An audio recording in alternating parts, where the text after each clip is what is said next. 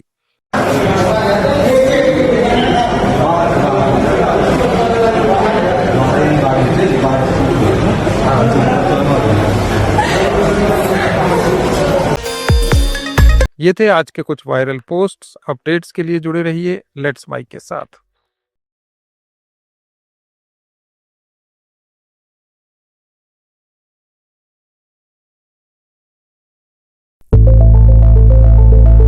It's time for news.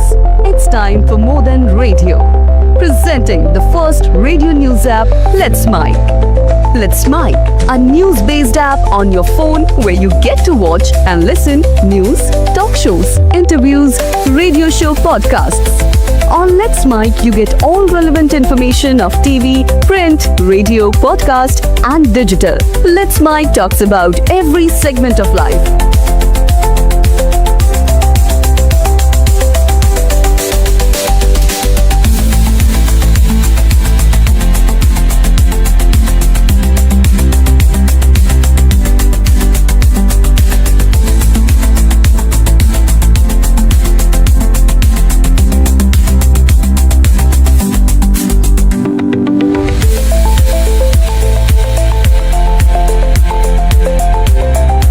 Download the app now from Play Store. Available both on Android and iOS mobile phones. Follow us on YouTube, Instagram, Twitter, LinkedIn, Facebook, Telegram, WhatsApp, Snapchat. Let's talk, let's connect, and let's Mike. It's time for news. It's time for more than radio. Presenting the first radio news app, Let's Mike. Let's Mike, a news-based app on your phone where you get to watch and listen news, talk shows, interviews, radio show podcasts. On Let's Mike, you get all relevant information of TV, print, radio, podcast, and digital. Let's Mike talks about every segment of life.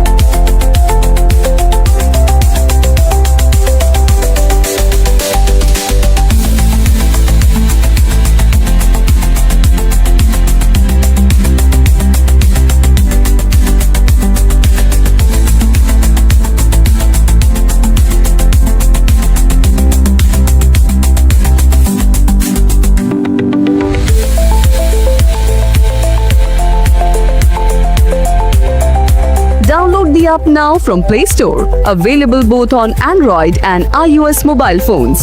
Follow us on YouTube, Instagram, Twitter, LinkedIn, Facebook, Telegram, WhatsApp, Snapchat. Let's talk, let's connect, and let's Mike.